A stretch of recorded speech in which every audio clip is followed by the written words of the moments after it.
Hey, what's up, you guys? This is Movie Critic Rob here with the Movie Channel, and I'm starting a new series today because I watched a movie and I didn't know what series to put it in the playlist that I have, and so I was like, what the heck?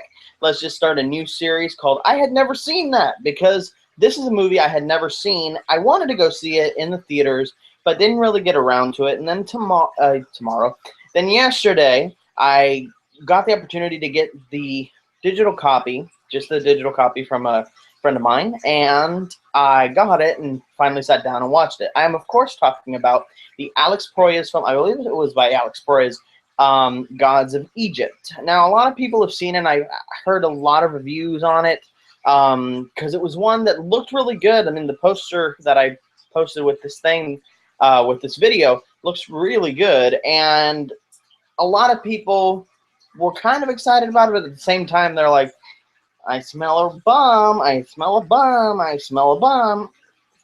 And a lot of people didn't like it.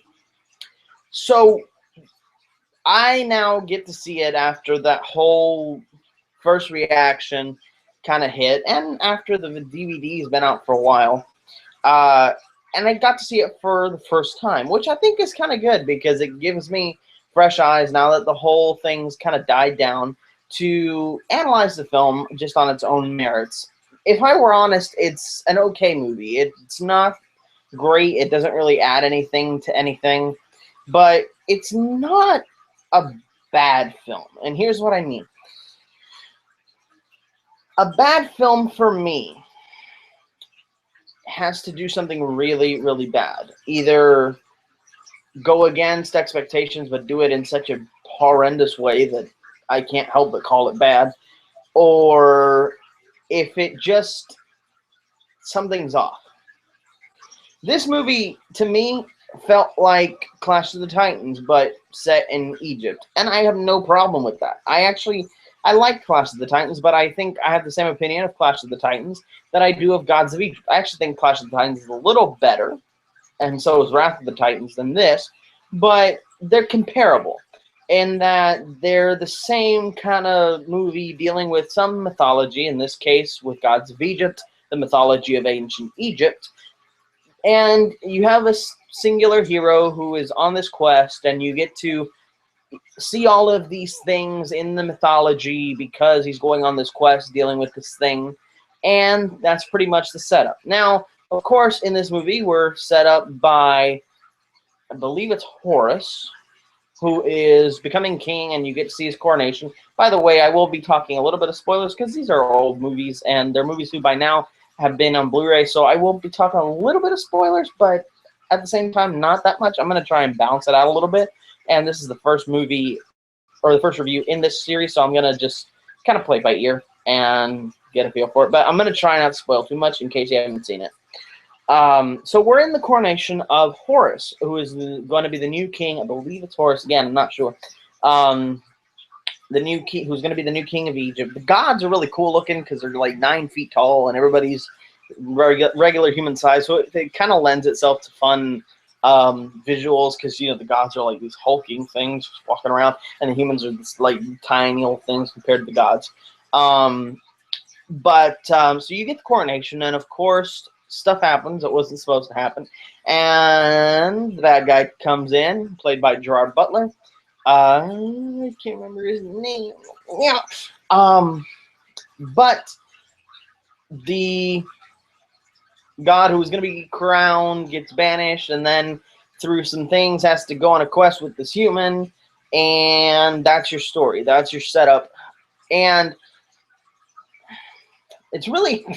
There's not really much else. It's really what you would expect from a movie like this. And I think, again, because I'm going to compare it a lot to Clash of the Titans, but it's a little bit it's not as good as Clash of the Titans, because Clash of the Titans, and I'm talking about the remake, not the original, it gives you some twists in there that you don't think are coming.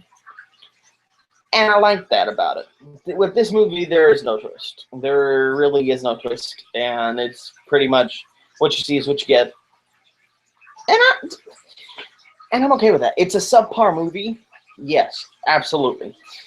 Am I glad I saw it and I'm glad I only paid $1 for it? Absolutely. I mean, heck, it's a movie. I want to watch it and I want to comment on it.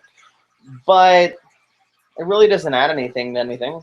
It's just, I compare it, if I were to make another comparison, I know I'm making a lot of comparisons in this video, but if I were to compare to something else, I would say it did the same thing for its genre. Gotta be the same thing for its genre that Mechanic Resurrection did for that hyper-realistic action genre.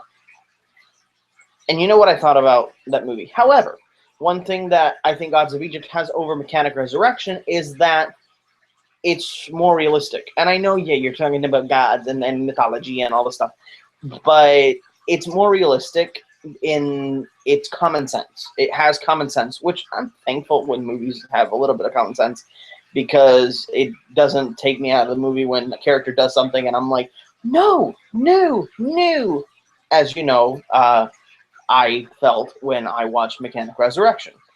But in that, I think it's a plus. There's not really much I can say about this movie other than it's an okay movie. It did nothing new, but it didn't do anything bad. So it's kind of just this inoffensive thing that really doesn't do much. And that's pretty much it.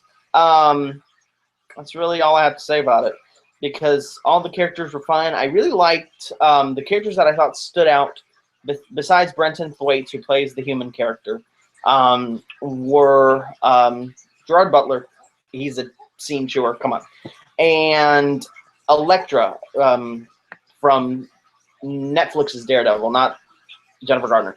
Elodie Young, who played the Goddess of Love in Gods of Egypt. I thought she did a really good job, and I really liked her character and how she interacted with everybody.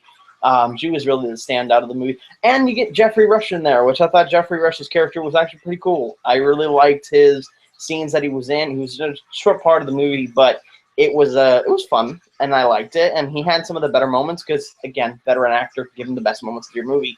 I think they did that really well. With this being a new series, and knowing, as you probably know, that I've seen a lot of movies, pitch me some ideas of movies you think I haven't seen. And if I haven't seen it, I'm going to find a way to go see it, or find a way to rent it or something, get it from a library, watch it, and I will review it. I'm really open to watching new movies. I'm not really into horror or anything, inappropriate. I really don't like that kind of stuff. But, and even, I mean, some action movies nowadays. Good Lord. But anyway, other than horror, pitch me something. And I have watched horror. I have The Wolfman, I have Carrie, and I have Dracula, a few of the Draculas. So I'm not against it. I just might not do it. So it's up to me.